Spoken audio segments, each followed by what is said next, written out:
شیطان نے وسوسہ اندازی کی اور ان کو آمادہ کیا کہ حکم کی خلاف ورزی کرو.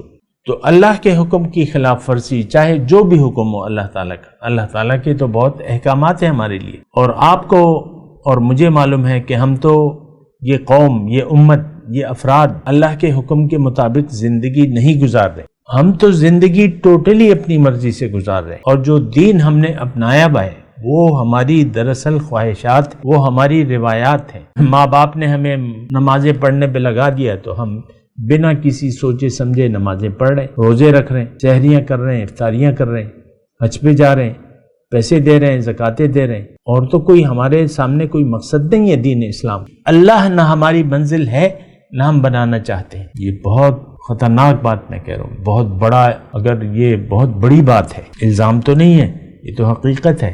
یہ بہتان بھی نہیں ہے، الزام بھی نہیں ہے، حقیقت ہے کہ اللہ ہماری منزل نہ ہے نہ ہم بنانا چاہتے ہیں. ہماری منزل دنیا ہے اور اسی منزل پر ہم ڈٹے رہنا چاہتے ہیں. ہاں، داڑھی رکھ لیں گے، عورتیں شرعی پردہ کر لیں گی، سور کا گوشت نہیں کھائیں گے، شراب نہیں پئیں گے، لیکن زندگی اپنی مرضی سے گزاریں.